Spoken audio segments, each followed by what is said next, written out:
Starting now.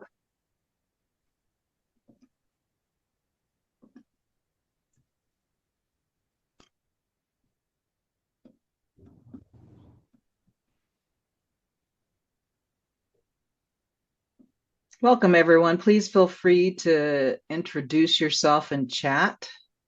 Let us know you're here. We will get started in just a second.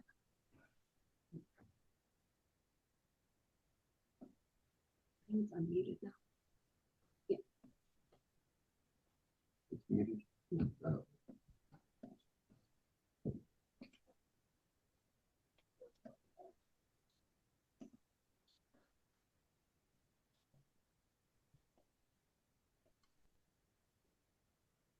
I see some faces that I know, others that are new friends. So,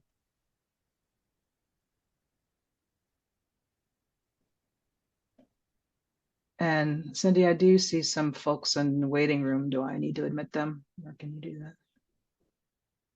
No, we've got it covered. It's actually, they'll join automatically. It just takes a minute for. Got it. Thank you. Thanks.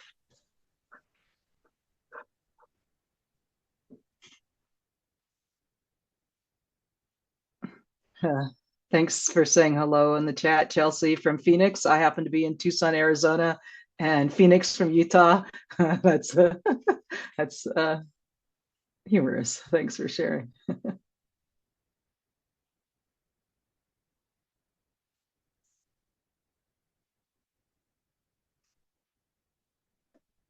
We're going to go ahead and get started because we have a lot of content to cover, and we'll just hope people will join in as they come in.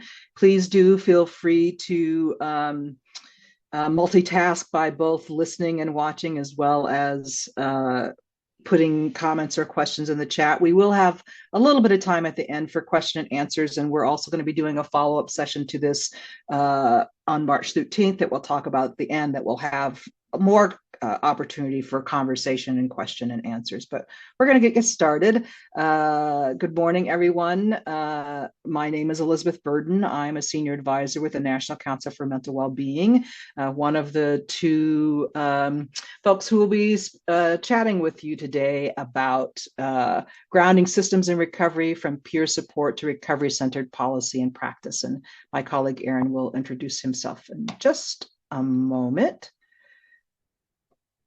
All right. Hi, everybody. I'm Aaron Williams, another senior advisor here at the National Council. Looking forward to the discussion today. Thank you all for joining. We want to make sure that we let you all know that the funding for this webinar and this initiative was made possible by a grant from SAMHSA. The views expressed within these materials or publications and by speakers and moderators do not necessarily reflect the official policies of the Department of Health and Human Services, nor does mention of trade names, commercial practices, or organizations imply endorsement by the U.S. government. One of the things at the Peer Recovery Center of Excellence that we talk about is that if we want addiction destigmatized, we need a language that's unified. The words we use matter. Caution needs to be taken, especially when the disorders concerned are heavily stigmatized, as substance use disorders are. And so we will, throughout this process, continue to focus on the fact that language matters, and ask you to respectfully call us in rather than call us out if there are places where we're using language that is not as respectful as it can be. The Peer Recovery Center of Excellence is the host of this webinar. We, with the National Council, are one of the core teams as a part of the Center of Excellence.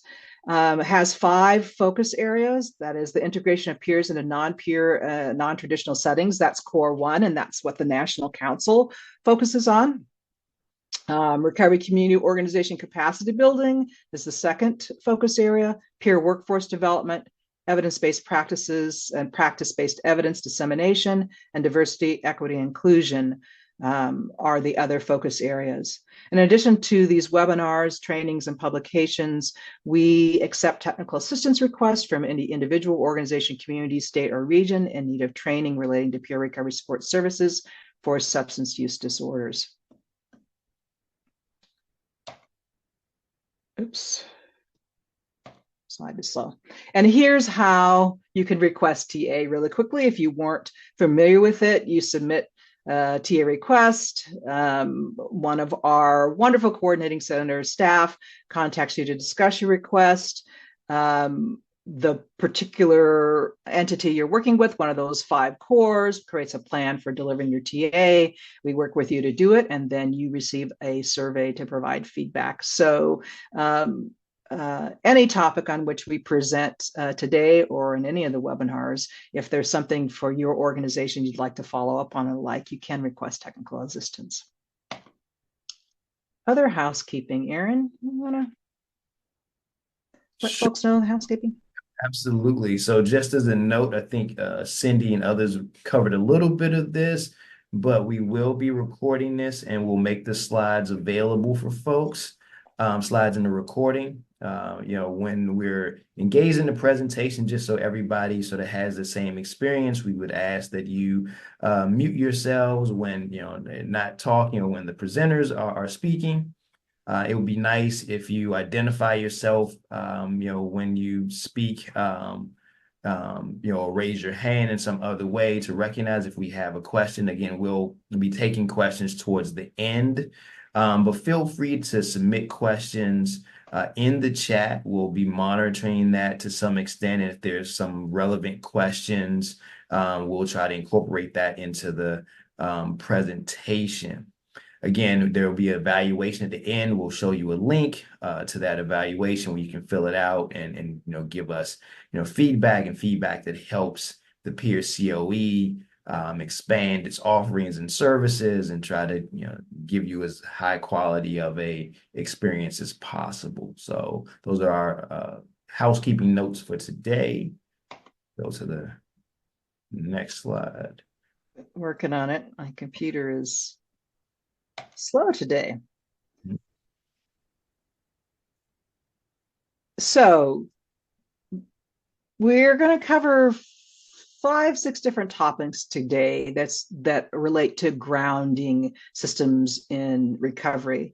We're going to start with talking about the lived experience lens and what that might mean for translating and transforming policy and practice.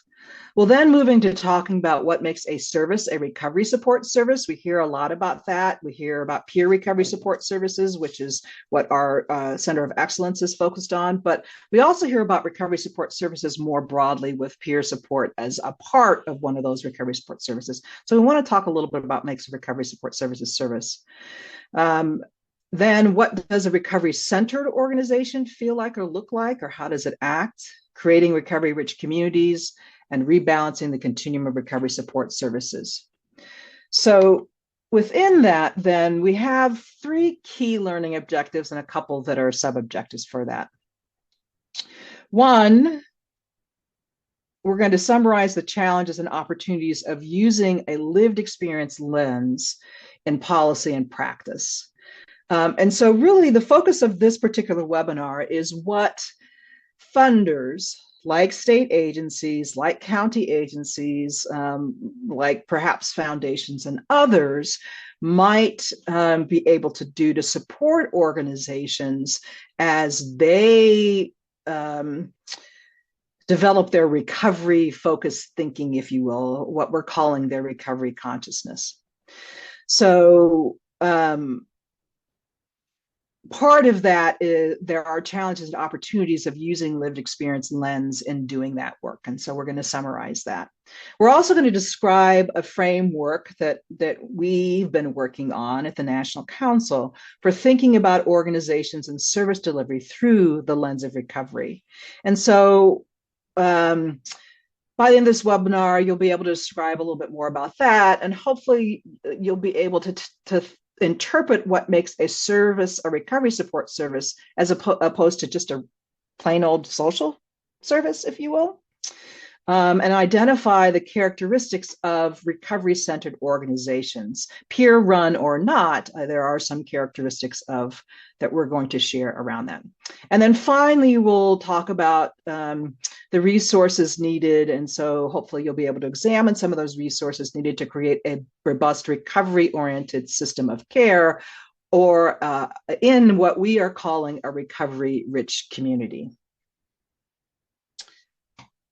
And we're your two presenters. I've already introduced myself. I'm Liz Burton. I'm a senior advisor and have had the honor and privilege of working with recovery community organizations and other peer-related organizations for now a couple of decades. I'm not a person in recovery, but I am an ally, a long-term ally, and really always learn a lot from engaging with the recovery community. Aaron, you want to introduce yourself a little bit more?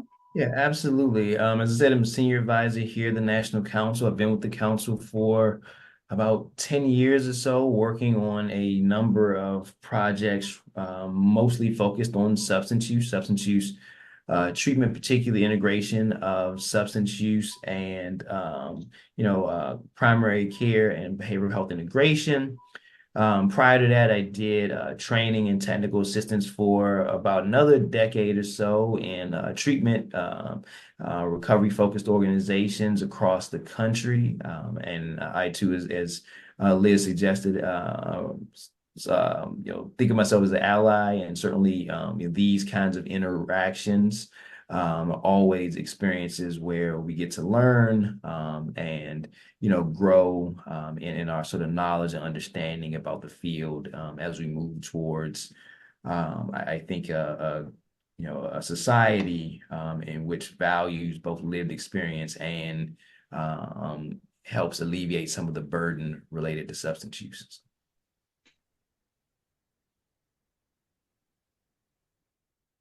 All right, so I guess we want to talk a little bit about this. I think, Liz, we were talking more about sort of context here and sort of, why this matters in sort of a broad sort of way. As we were talking about this in prep, one of the things that kind of came to my mind as we think about this idea of recovery consciousness is looking at the landscape around the country, thinking about what is happening, particularly over the last decade or so. We all understand the opioid use epidemic. We understand the rising numbers related to both opioid use and stimulant use across the country. There was just information put out, I think, the other day about alcohol use disorder, alcohol-related deaths still on the rise as well. And over that time, I think states, federal government, and others have been, trying to, provide resources to address, these kinds of concerns. There's also been a lot of change in sort of our understanding about recovery, the science of recovery. And one of the things I think is sort of embedded in this conversation is really the understanding that, recovery happens in community. And as we think about all the services and resources that are available, for communities and organizations, how do we begin to think about how those resources are deployed, particularly in communities? What are the resources beyond just merely sort of a treatment and going to a treatment program for a set number of days to help facilitate this idea of recovery, a life in the community, purpose, connectedness? And how can we really assist and help decision makers think about, where they ought to be looking to maximize the benefit of those resources that are available? How do we think through that? There's lots of information about the continuum of substance use-related services, which include recovery and recovery supports. So how can we better help balance that portfolio in ways that help us engage people, meet them where they are with the right service at the right time, in the right way that really pushes us toward what I think we want, which is society where everybody has a place and is living, to some degree, a purpose-driven life within it. So it's kind of some of the thinking that we had around this idea of, why this is necessary. There's also been a lot of information put out in recent years. The peer COE actually funded some work optimizing recovery, which looked at and tried to identify where various resources within states were going, and came out with, I guess, 2 reports, about this. And as they think about those findings, a number of things came up. When they talk with RCOs or other people on the ground, difficulty in getting, federal funding. Applications were complex, difficult to navigate. Some of the funding streams are restricted. Certainly, I think we know that from work in the field. They have limitations, particularly as it relates to, focus on recovery and recovery supports.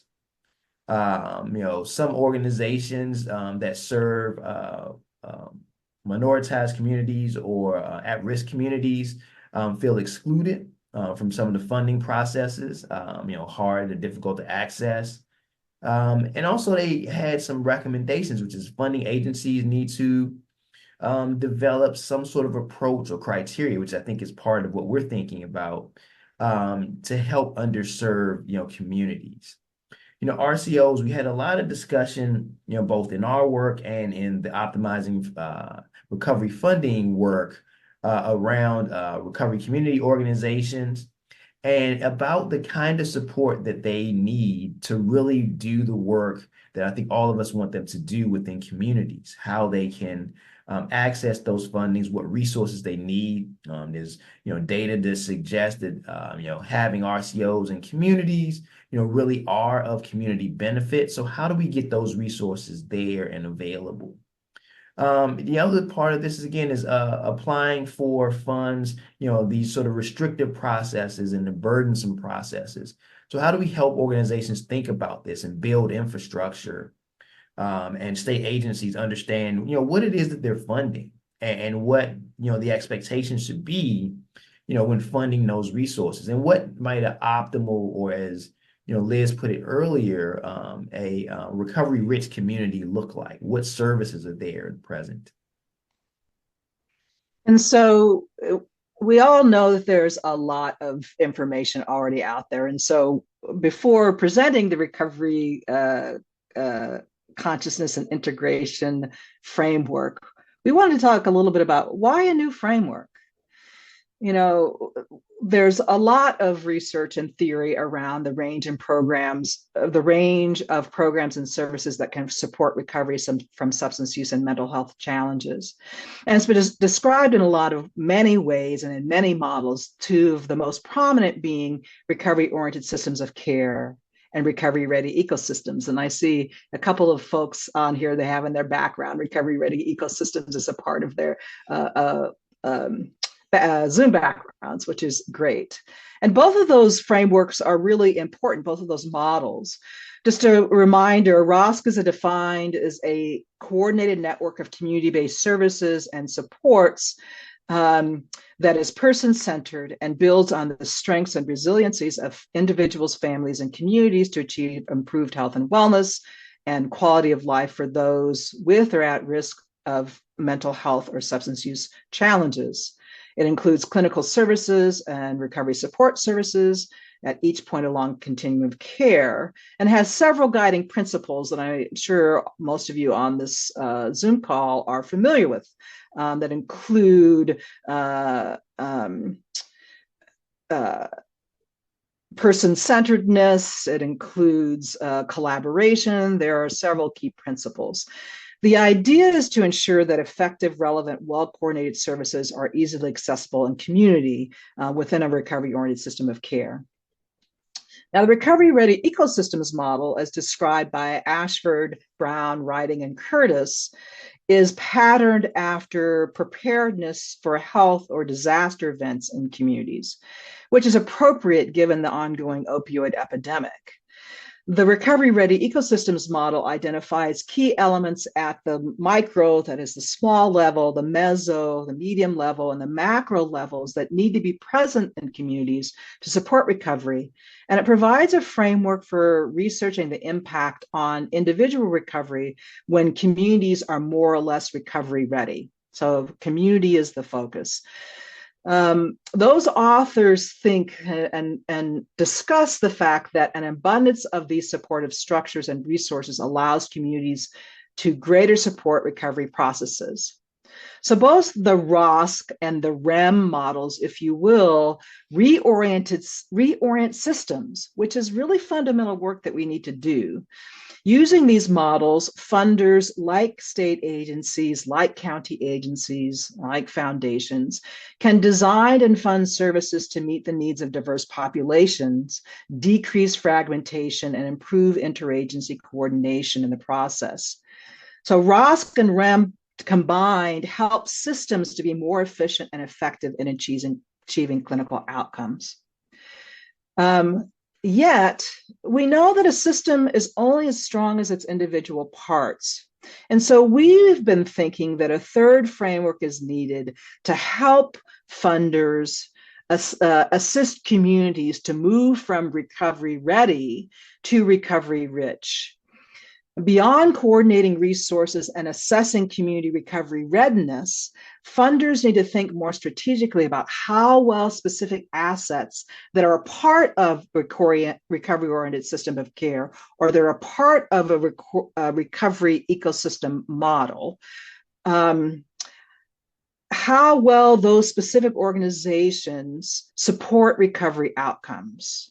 And we think this is key, and that's something that the other models are not as much focused on. There's an assumption that a recovery-oriented system of care, the organizations are recovery-oriented, or a recovery ecosystem model that organizations are recovery-oriented, that is, to us, focused on recovery outcomes. But that is a significant assumption to make. And so this framework that we're presenting today, I think, is the third piece of that helps us to help organization focus on recovery outcomes.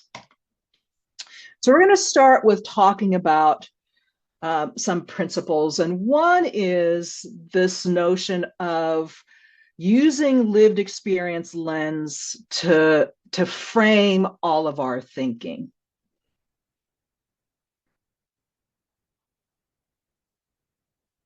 Give me a second. My computer is slowing down. As Aaron shared, as the sciences of addiction and recovery continue to evolve, they confirm the belief that recovery from substance use challenges, problematic substance use, happens in community through interactions with persons with lived experience. That emerging science prompts us to think beyond what currently exists in our systems to that recovery-oriented system of care. So from individual recovery and personal transformation to recovery-oriented systems of care, to recovery-ready ecosystems, and to ultimately recovery-rich communities. So transformation at each of those levels needs to occur is really what the science is starting to point to, or continuing to point to. And that funders, state agencies, county agencies, play an important role in all of those levels of transformation, fostering system and community change and characteristics within organizations, systems, and communities that create an environment that can best support recovery.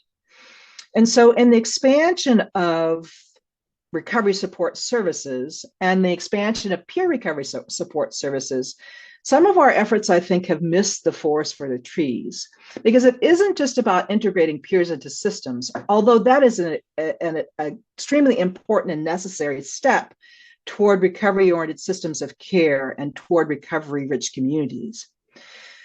What gets forgotten is that implicit within the peer model is a different way of working with and relating to individuals and communities, that it's about centering the lived experiences of substance use challenges and of recovery, or the lived experiences of mental health challenges and recovery, and using those lenses to see and reframe everything that a program, an organization, an institution, or a system does. It's not just about more peers, more places. It's about centering lived experience in a way that shapes everything that we do. And so centering lived experience to us means that there are non-negotiable core values that use that lens to ground all practices, processes, exchange, physical space, languages, decisions, etc. That is everything we do. The lived experience lens influences what we do, what we say, how we act, and what's not on the screen, but I will add, what we fund. It requires us to listen to, invite in, be invited in, be led, and embrace the worldview of people who are directly impacted by the opioid epidemic, by substance use challenges, by structural determinants of health that relate to all of those things. And so centering lived experience does ask several things of us as program designers, as policy advocates, as policy setters that are on the screen. Things like humility, openness, and suspension of our own lens, vulnerability, equity, will, intention, action, courage, curiosity. These are shared, or these are items that colleague Shireen Sirocco of the Promise Network really talks about in terms of what their organization does and other organizations really need to be doing to truly be centering lived and living experience. The second part of our framework is really talking about what makes a service a recovery support service, and Aaron is going to walk us through that. Yes. Thanks. So just to kind of build, I think, on, what Liz has suggested, when we think about this idea of what makes a service a recovery support service, one of the things I think about, that happened, I think, in 2016 was the first ever Surgeon General's report on substance use. And, this really was a landmark sort of document. So if you haven't seen it and it's supplemental related to opioid use disorder, I would encourage you all to, take a look at it. And I think it's really even more appropriate given that the Surgeon General then is now the Surgeon General now. So it's still sort of a priority there. But in that document, what it does is it lays out this idea of the substance use service continuum. Going all the way from enhancing health, so the activities related to general health promotion to very specific prevention of substance use disorder, services, brief intervention services, your traditional treatment services. But then it goes into and mentions this idea of recovery support services. And so, one of the things I like about it is it lays out this idea that this is what the service continuum looks like. There is sort of an iterative process. It's not completely linear. People go back and forth, within the context of that. But it also really clearly defines certain aspects of it. And one of the things they do is this idea of recovery support services. So what does that mean is separate and distinct from the other services that are being put forward? Well, if we go to the next slide, really, I think part of what we're talking about is services that in some ways adhere to what we understand as some of those principles of recovery and, principles of a recovery-oriented system of care. So thinking about services, that, embrace these ideas of many pathways to recovery, are more self-directed, looking at holistic processes, again, understanding these ideas around a continuum, the idea of building hope, and gratitude of support, as Liz talked about, looking at this through the lens of lived experience. So you think about services like, peer coaching or recovery coaching. You think about services like recovery housing, as separate and distinct from, the treatment services. And any number of services, recovery checkups, other things that really are centered in these kinds of, recovery-oriented principles, and also recovery-oriented outcomes. So you're not merely talking about, abstinence from, substance use, if you're even talking about it at all, depending on the context. You are talking about these broader sorts of concerns. And so when you think about, this slide where treatment, behavioral health system, recovery, all of the services here, certainly there is some overlap. But I think where the recovery services, or what makes them unique, is they may go beyond some of the traditional outcomes that you see from the treatment and or behavioral health system, right? So you see the slide there, like the behavioral health system, for example, they may be focused on outcomes related to averting a crisis, reducing emergency department visits. But when you provide those recovery supports, they're moving a little bit beyond that. Those are good things, certainly on the road. But they're thinking about this idea of quality of life or well-being, providing some psychological and emotional support. How do we create more self-efficacy? So all of these things, I think, are, part and parcel, I would believe, sort of what makes a service a recovery support service. And as we talked about earlier, those services are provided in a myriad of different ways. Some states and communities and counties have more robust service provision in these areas. Some of the leadership has, better sort of knowledge and understanding around what services are available and what's being funded or put forward as a resource. But part of this conversation, I think, is to help us, begin to, standardize some of this and really, in some ways, elevate the thinking, through this new model, at least model that we're proposing. So as Aaron noted, at its most simple, a true recovery support service is one that focuses on assisting individuals to achieve desired recovery outcomes that you'll see in the green in the lower right on this screen. Now, a more complex answer relates to that centrality of lived experience in achieving recovery outcomes. So centering lived experience is an approach that dismantles, approach to dismantling what could be called the pathology paradigm, which is a conventional biomedical view that sees only conditions and disorders or diseases, and not the relationality that the science of recovery is telling us is also important for recovery. And so centering lived experience accounts not only for the medical or physical, but also the social and relational dimensions of recovery, and focuses on the dimensions that you see on the lower right again, that are recovery outcomes: hope, empowerment, health seeking, commitment to recovery, well-being, quality of life, social connectedness.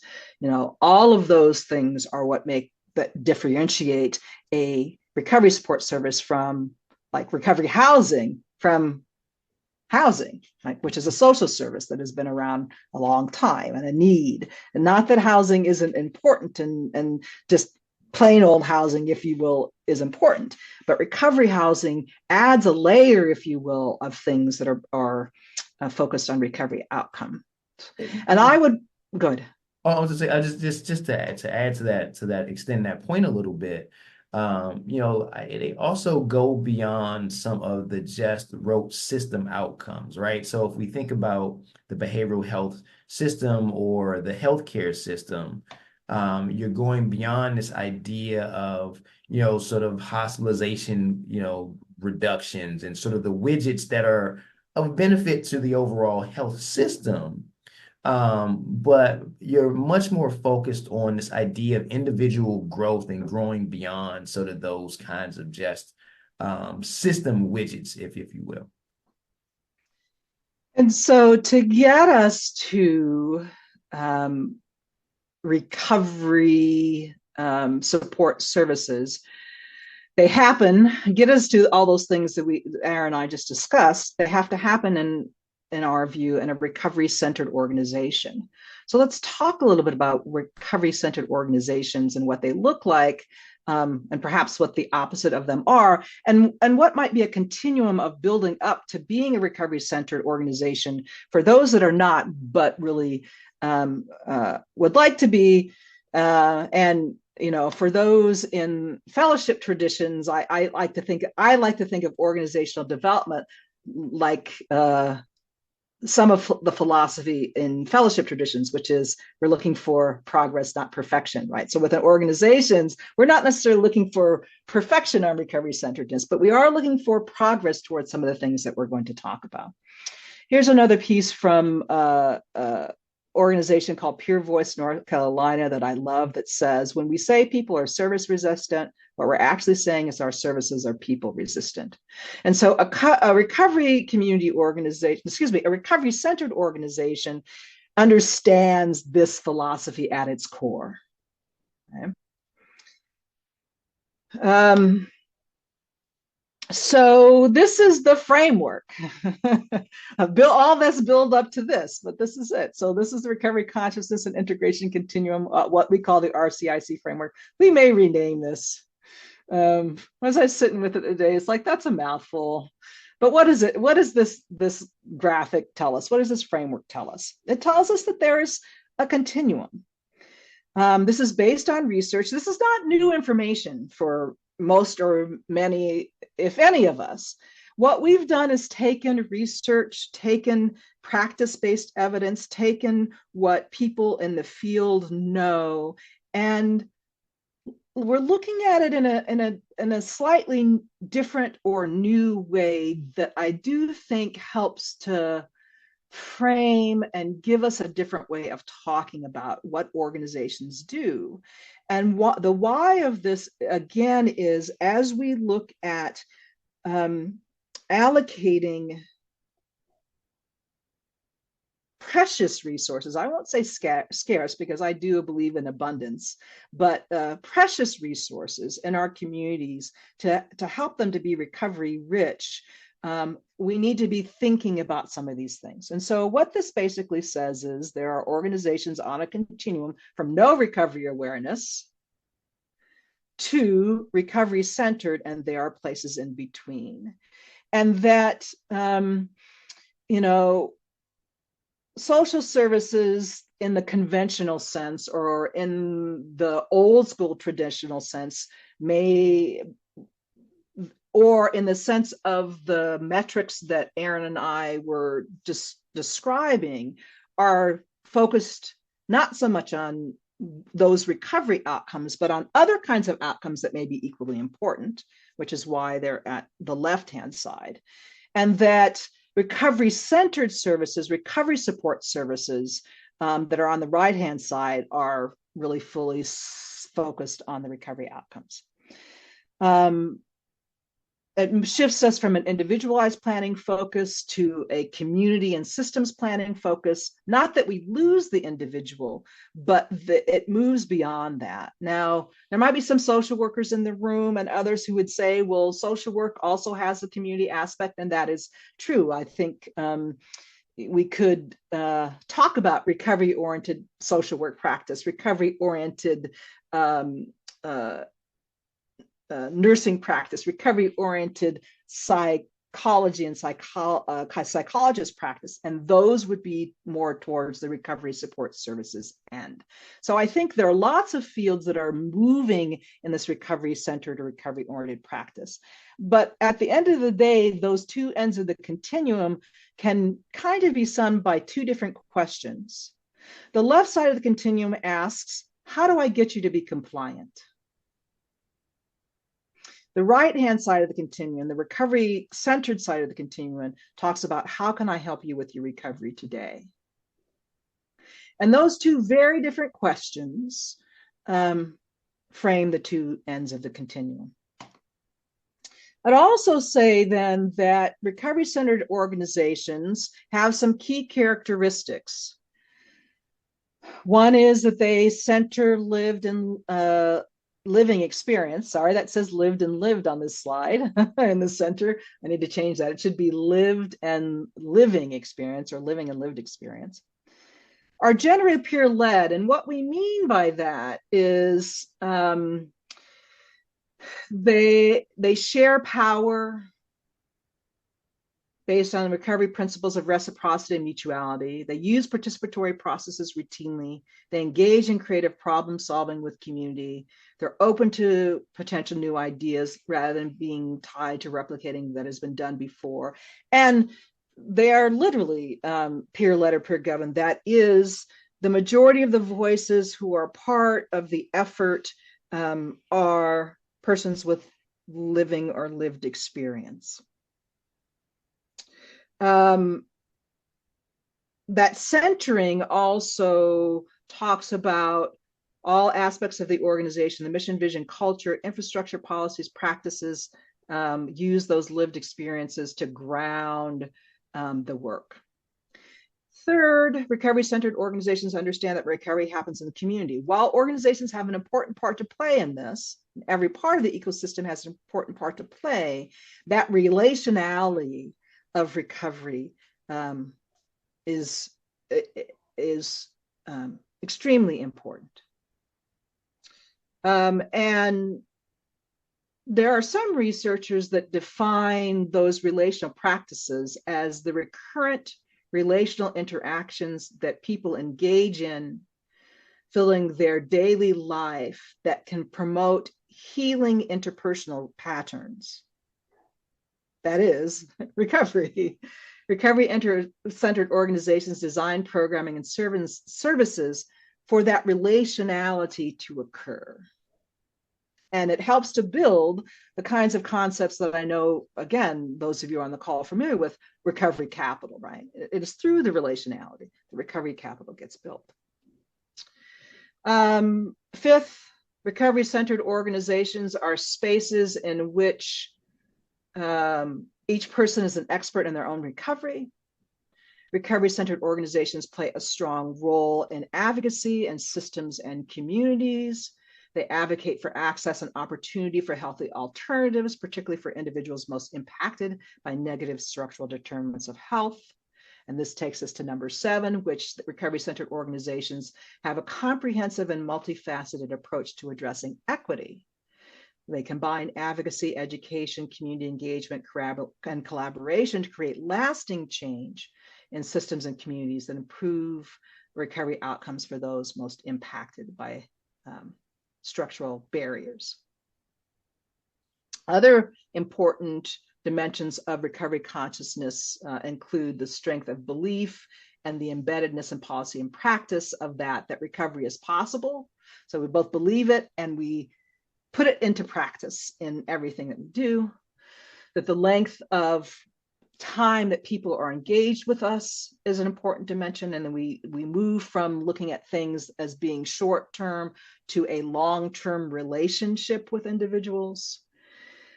The perspectives that we have center the concept of care as opposed to that is care as a relational practice versus care as a service, if you will. And on who can, should, and does direct that care, that is person-centered as opposed to something else. Shared decision-making and strength of collaboration with other systems.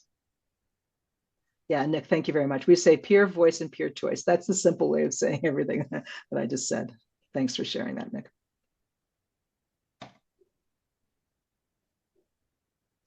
So the other points of the continuum then have different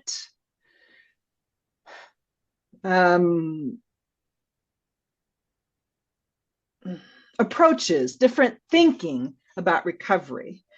Now, we present this as a continuum that has recovery-aware organizations, recovery-informed organizations, recovery-supported organizations, recovery-oriented, and then recovery-centered, right? That's what the continuum said.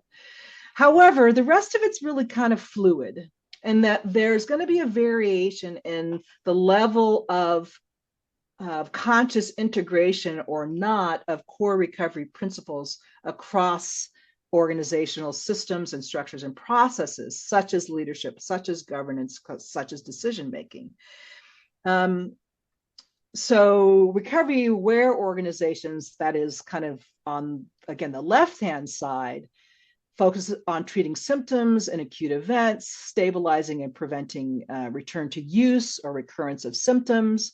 You know, that tends to be how those organizations are characterized. Recovery informs, shift a little bit more towards person-centered care. They understand that addressing social needs such as housing, employment, and social connections are important aspects of treatment and recovery, and therefore they add those things to the mix of services, but may still not really be focused on recovery outcomes. Recovery supportive organizations start with person first, strengths-based approach. They have a holistic orientation, and there are efforts made to create linkages to address social needs and beginning to consider the structural determinants of mental and physical health.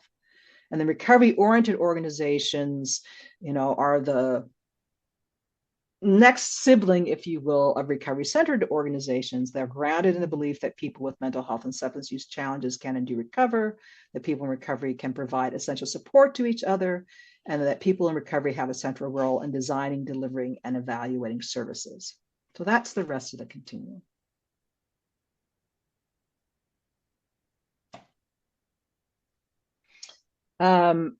And this is a duplication, I think, because this has the graphic. My apologies. So we've talked about the kinds of organizations, the kinds of system that we want to build, and what the organizations need within it. To us, all of this leads to a notion of a recovery-rich community. And Aaron's going to talk us through a little bit of what that looks like. Yeah, we can go ahead and go to the next slide. But, you know, what I'd say is I think for, you know, myself, and I think, you know, for Liz as well, you know, we have been, I think, for quite some time thinking about this idea of community, you know, thinking about substance use as something that doesn't happen in a vacuum, particularly substance use problems. You know, something I tended to say when I talk to programs, you know, for any number of years, is that, you know, when somebody knocks on your door as a service provider and says they have a substance use disorder, typically you can just multiply that by any multiple of people who are knocking on other service provider doors who are saying the same thing. Substance use in some ways is a community problem. And we need resources within the community to help us, you know, address this in meaningful ways. When we talk about this idea of recovery-rich, you know, communities, you know, we're going beyond sort of the conversation of, you know, merely whether a treatment program is available in a particular community. Certainly those are needed. You know, we're also asking questions, you know, I think from, you know, our presentation here about what is the sort of philosophical orientation of those services, but also we're asking questions about what else is available, particularly services that are, you know, devoted to this idea and the principles we talked about here related to recovery. And, you know, as Liz pointed out, at the center of that, you know, many of those, you know, being, you know, peer-led or focused and centered on the idea of lived experience. So, you know, this slide here, when we talk about this, really is about, you know, how you might think about, you know, what's available within particular communities, right? So we see the one box there with sort of treatment services and those things being available. But you also see other assets in the recovery-rich community. You see, RCOs, you see, peer recovery organizations, recovery centers, recovering housing and access to recovery housing, recovery-friendly workplaces. So even thinking about jobs that aren't necessarily focused on recovery, but also, how those organizations connect and relate to and embrace the idea of recovery. You see other broader support services, education groups, recovery support groups, recovery coaching being available, recovery planning. You also see in those places, public funding for recovery support. You also see it on boards and committees and, councils, the inclusion of people with lived experience as a part of the policymaking. In some places you may see, elected officials, open about their recovery journey, but centering this sort of process in all of sort of the planning and development, within particular communities. You also, again, see other things like, role models and, leaders and advocates within the community. When I've done some of this work before with different counties and organizations, we also talk about things, the activities that are happening, right? So, are there recovery walks? Are there, drug-free events that are common and happen in the community? Ideally planned by some of these organizations within those communities. So, thinking about this idea of recovery-rich communities, I think really is a step forward in how we redefine this idea of community, particularly, if our goal is to, foster recovery and create a life for people within communities, to make progress and be their best selves in many ways.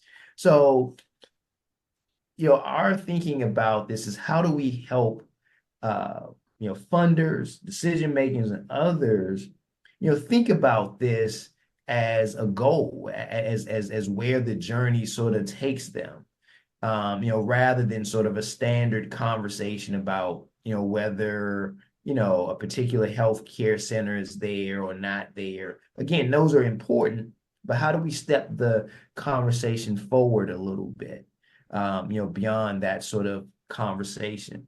So if we go to the next slide.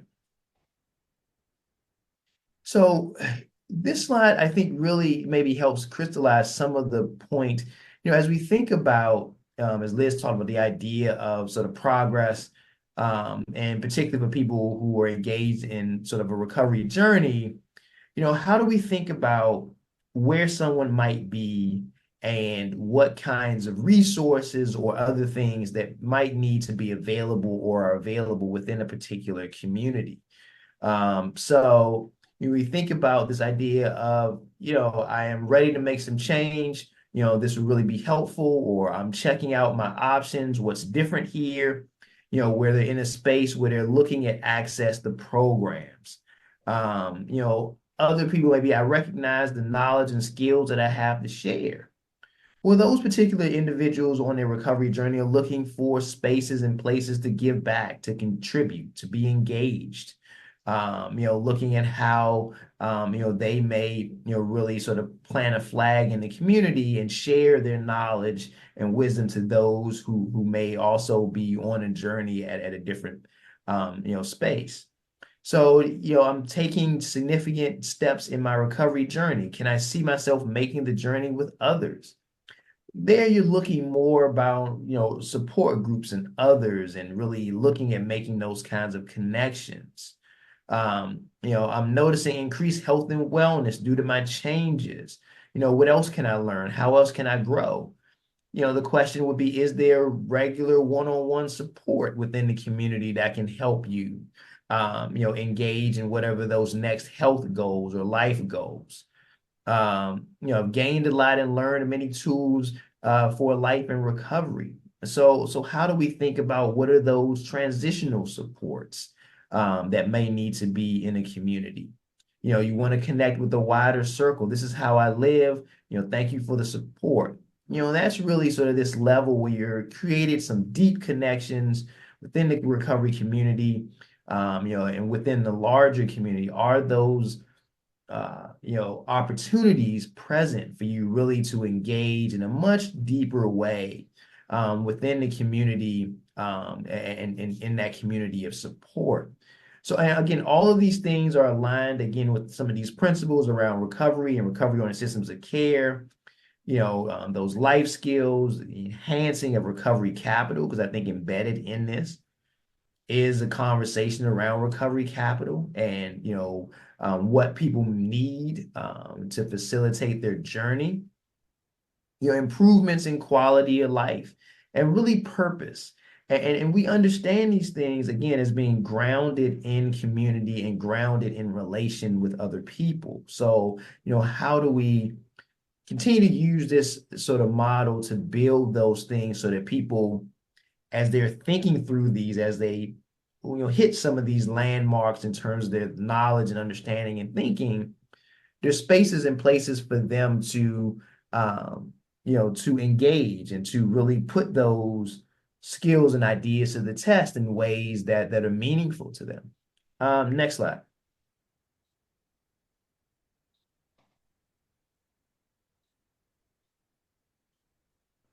And so, as we've talked about this and talked about this continuum, I think it's important, from our perspective, that we give, some examples, at least some tools of how we might want to evaluate this idea of recovery consciousness, and thinking about that in a broad way, particularly for organizations, right?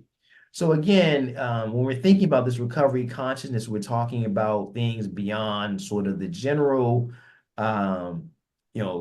tools that might be available in a treatment organization, general sort of assessment or, access to an evidence-based practice, but really these sort of overarching goals and recovery outcomes and whether or not organizations are, focused on that. So here's sort of a sample subset of questions, that we adapted from some other literature. Again, as Liz said, some of this is not necessarily new, but we've taken it and adapted in ways that kind of fit the model as we're moving forward. Is the organization focused on participant defined life goals? Are you asking those kinds of questions? What are your goals? What are you hoping to accomplish? Are the participants' choices respected by staff? So when you have conversations about what your goals are, then people aren't trying to diminish those goals or talk you into something else that may or may not be helpful or what you want. Is there substantive involvement of service users, persons with lived and living experience from the community in development of the program and the evaluation of the program? So, how is lived experience and living experience centered within the organizational program design and continued quality improvement? Does an organization offer a diverse menu of recovery support services, whether that's through them directly or partnership? So, what are the services being offered? Can they connect you with other meaningful services they don't do it themselves? How do they really layer this in as a routine part of the work that they do? Are the services individually tailored and culturally relevant? I think many of us have maybe experienced or been around programs where no matter what you say, they're going to offer you the same service. So, really, you're filling out paperwork, spending time doing that, but at the end of it, they're going to offer you the same thing they offered everyone else that came in the door.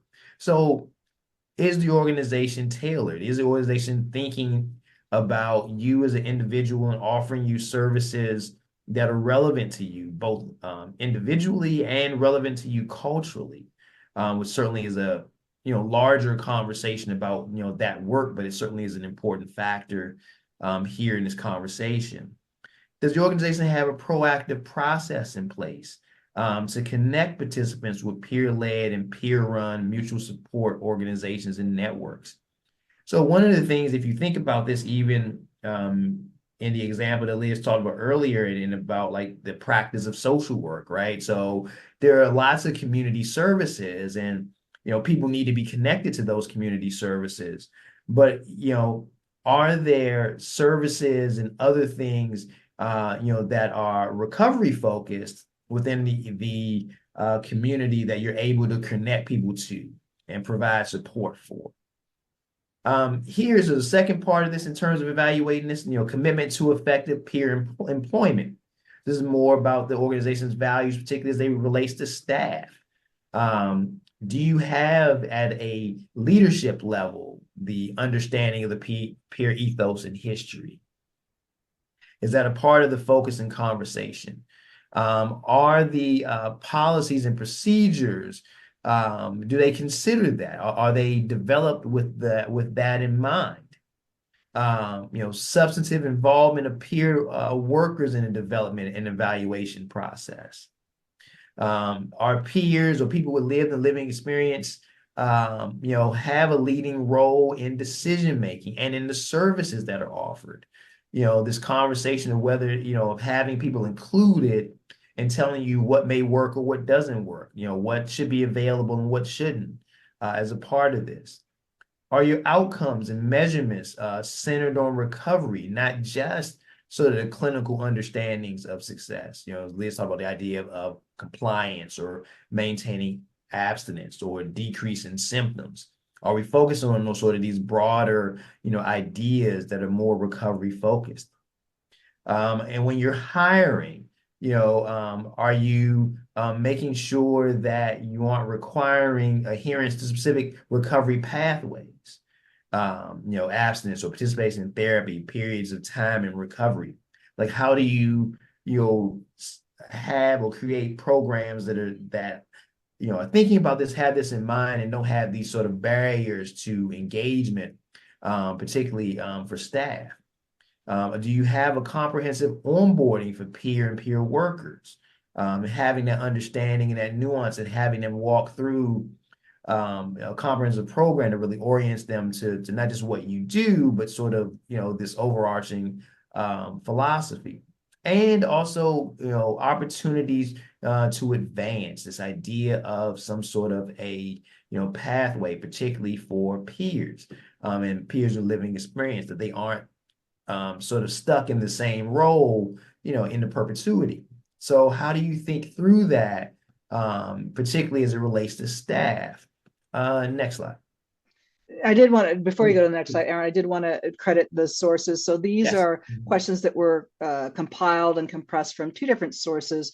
One is Exploring the Role of Employers and Systems in Workforce Retention Survey by Tim Saubers, and research that was done called Establishing Recovery Orientation and Mental Health Services, Evaluating the Recovery Self-Assessment. That's by Rosenberg, Svedberg, and Sean, if I'm saying their names right. And so these are things that are out there, and probably should have started this whole thing by saying we have a publication that's coming out through the Peer COE that will be coming out shortly that we'll also share with you, that will have all these references and resources in them as well.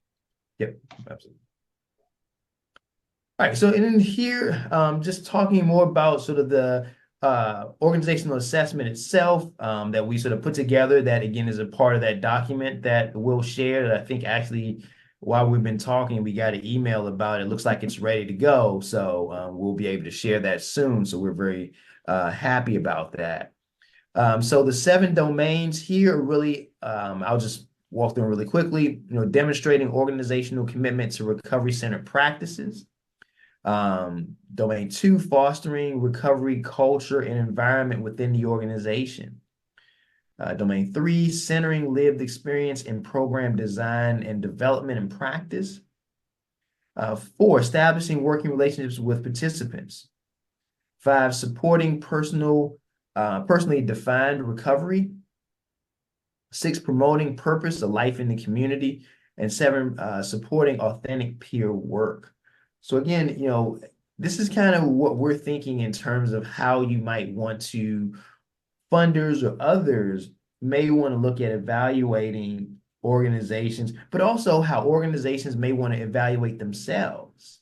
You know, you don't want to necessarily wait, you know, to do this in order to get funding. I mean, that's helpful, but you can do this, you know, whether their funding's on the table or not. We believe this is the optimal way for organizations to be thinking about this and focus towards these ideas of recovery and, you know, recovery-rich community. So.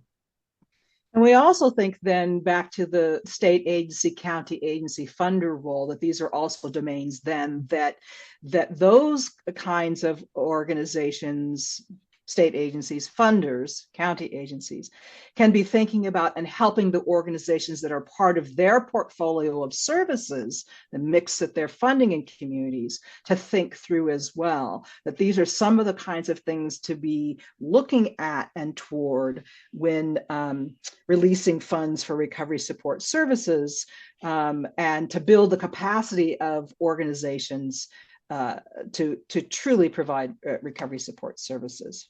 Yeah, absolutely. Just as a word on that, I think it could be very much a good way for funders to, you know, think about, you know, their own sort of long-term outcomes, right? So I think, you know, very often, you know, some funders struggle in terms of how do we provide funding to get some of these things that we want, particularly long-term, right? You know, how do we reshape communities in ways that are meaningful to community members? And this might be a way for them to think about that as they're, you know, pulling out that funding. Like, how do we know this is working beyond just, you know, 30-day return to use rates or other things that are measured at the federal level? You know, are people really getting better? Are they really more engaged in the community in ways that we think are optimal? And again, we'll say none of this is new. There's been frameworks and research and assessments out there for a while. What I do think has happened, though, is that those have fallen by the wayside. So one of the things we really wanted to do was uplift and highlight and reframe in a way that returns them to front of mind and front of thinking. A couple more slides, and then we are going to open the floor for questions and comments, and maybe a couple of questions of you all to put in the chat as well. So the last piece we want to talk about then is rebalancing the continuum of recovery support services, and or maybe funding priorities in general. And did I skip a slide? Nope, I put these in the wrong order, so I'm going to go with this. So we think that there are probably 4 priorities currently for funding organizations that are working with individuals in community to promote recovery richness, if you will. And we would theorize that this is kind of the breakdown of how our resources are done in communities, and may even be overly generous to the amount that we're provided. The amount on the screen that we say is being provided to recovery support services, harm reduction interventions, and structural determinants of health. But in essence, what in our publication we also say is that those are really the 4 areas that we need to be thinking about funding strategically in recovery-rich communities. So initiatives that focus on addressing structural determinants of health, harm reduction interventions, recovery support services, and treatment services. It's not that treatment doesn't exist or that isn't important. You'll never hear us say that for the National Council for Mental Wellbeing. Treatment is vitally important as a part of a recovery-rich community. But this might be out of balance, if you will, for long-term viability of recovery-rich communities. And so what we, I think, are encouraging organizations and organizations in conversation with funders in conversation with organizations to think about is, what is their mix in their community right now? And what's the ideal mix, perhaps, of what needs to happen in community? Should these buckets be equal? Probably not in every community, but what's the appropriate mix in one's community to really get at root causes, to allow for that health, home, purpose, and community to exist outside of or before, during, or after treatment, and to keep people healthy, regardless of whether they choose to enter substance use treatment or not. Again, another graphic that's borrowed from Shireen Chiraco that talks about, if we want to address, this says mental health, I would pose that we also put substance use challenges in this. We need to dig deeper. And that's what rebalancing the model to us is about. It's about digging deeper and making sure that we're doing all the things in a community and in a system that help to address root causes of some of the challenges that we're seeing. And so we would propose the top 5 strategies. There are others that are noted in the document that we're releasing, but the top 5 strategies are working with persons with lived and living experience, peer workers, recovery community organizations, and others to identify and describe a core set of needed recovery support services if that has not already been done.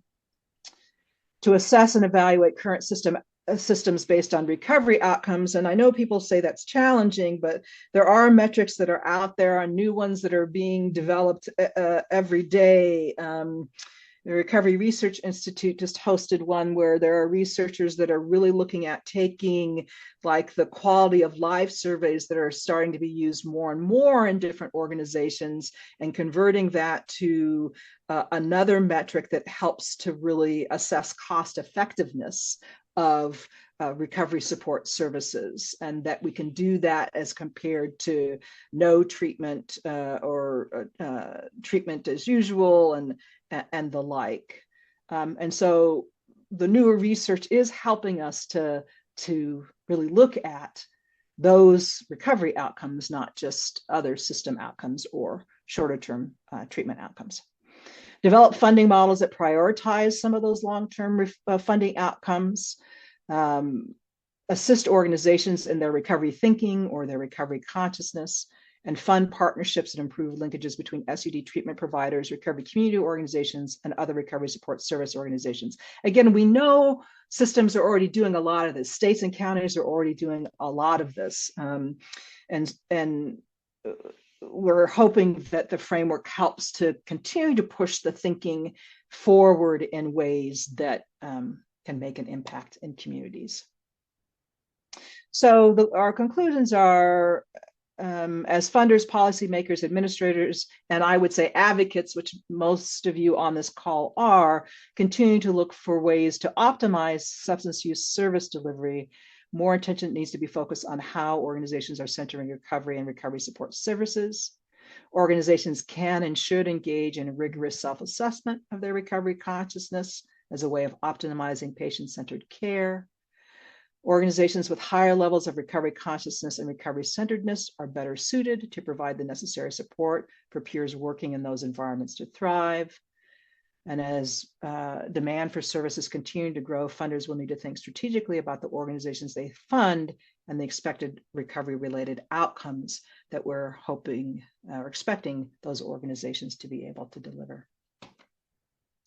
And with that, I'm going to stop sharing screen for a minute.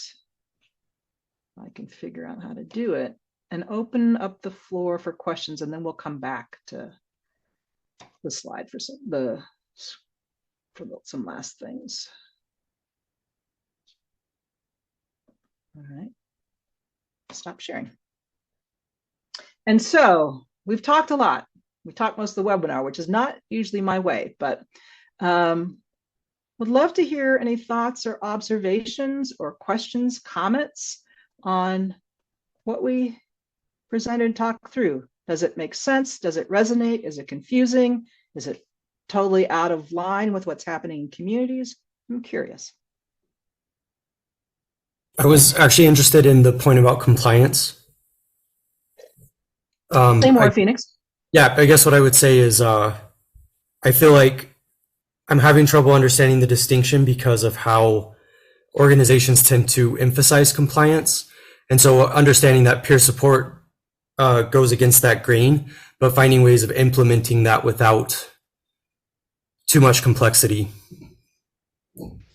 Yeah, and I think that that's what we are suggesting that recovery-centered organizations do, and not just for peers, but just for others. There's this balance of helping people to progress without compliance being the goal.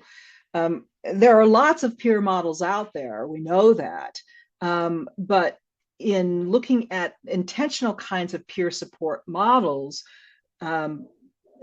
the role of the peer is not to enforce anything, and so I think organizations in which peers are being asked or pushed to do that may need to rethink their recovery thinking.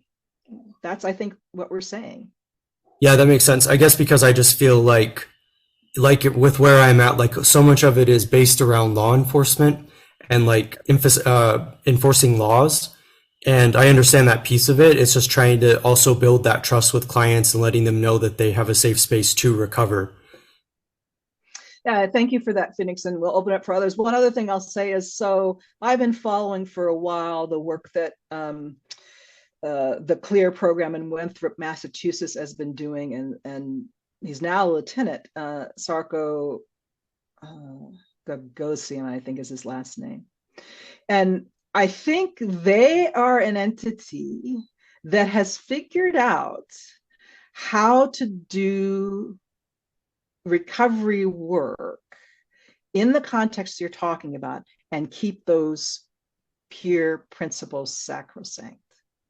And so one of the resources that we can share with Cindy to share with others is there's a link to a BJA webinar where he talks about the philosophy and how they got there that is really quite inspiring. So for those who are working in those kinds of systems, yeah. Other thoughts? And thanks for the comments in the chat. I did see them. Mike and Sarah. And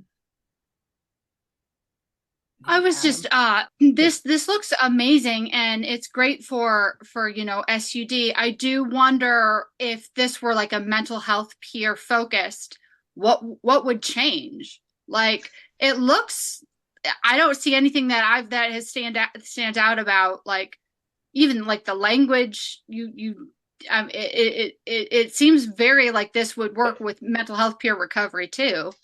I don't think it would change a lot. And to be frank, a lot of the assessments and the research around the organizational assessments comes out of mental health recovery support work, not out of substance use support work. And so, Sarah, I think as we've seen in a lot of the peer work that's happening, that there is this blending and overlap. If not, as another Sarah is saying in chat, the mental health peer world is ahead of us. Yes and no. I think there are things that each can learn from one another as they become more and more integrated, Sarah. But I do think there's some deep thinking about that. What I might say, and again, remember, even though SAMHSA sponsored this is not federal opinion, not SAMHSA opinion. I think other countries are ahead of us in thinking about recovery-oriented practice and what it means for organizations and systems to really do that and do that well. But again, it's progress, not perfection we're looking for here. And so every step that we take towards recovery centeredness is a step in the right direction. I do think it's interesting that she said the mental health peer world is ahead of us, which is interesting because in Indiana, that does not feel like the direction. So I guess it just depends on, where you are as to where things are going. So thank you. Thank you. No, I'm laughing because Mike in chat said not ahead, just longer tenured. And that may be true too. Sarah, Michaelis, I missed your last name. Sorry. That's please. okay. It's Michaelis. I agree. Someone wrote, just longer tenured. And I think that that's certainly been my observation, right, is that there's maybe a longer public legacy of the mental health peer support world. But I made a comment earlier about, I think that there's been a lot of drift, because we've evolved and now have some years together doing this SUD peer work in a public way. So I think it makes sense, not only because of the good research, but also there's been drift. And I think, in New Jersey, the opioid settlement money that is starting to really come down, I think it's a really critical time to have a recentering. When there's more money available, we really want to be, even more intentional in our purpose. So thank you. Thank you. I And just- I will say about that longer tenure as well, that it leads to that drift that you talked about, Sarah, and it also leads to, lessons learned that we can learn from. So I also think community health workers, where I came to this work was AIDS, HIV, and community health workers. And I think that longer tenure does tend to have systems pull us towards being more formal, there are some things that happen.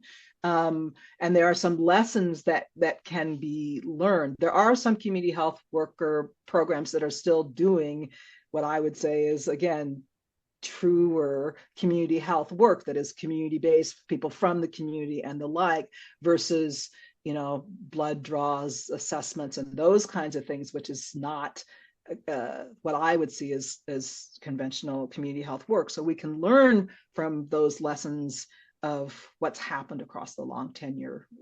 What are the things we need to continue to, as you said, Sarah, to center and reground in a different way.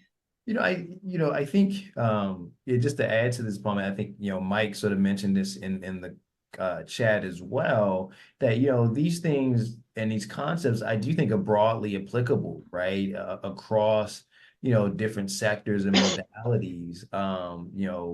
I think we're in some ways promoting a way of being and a way of looking at and thinking about not just recovery, but health and well-being, and what that means more broadly, across the spectrum. So, I think we see this as having, really broad applicability across social services, healthcare, community, society in some ways. As to how we think about what it means to be well, what it means to connect as a society. What are the goals for individuals and in the society? Engagement, connection, what does that look like, and how do you get there as opposed to some of the other things? Kathleen, please join us. Yeah, just kind of going off of what Aaron said, in the broader terms of, what mental health and substance use are under, they're public health issues. And they've been public health, but I don't think they've started to be addressed as public health until recently.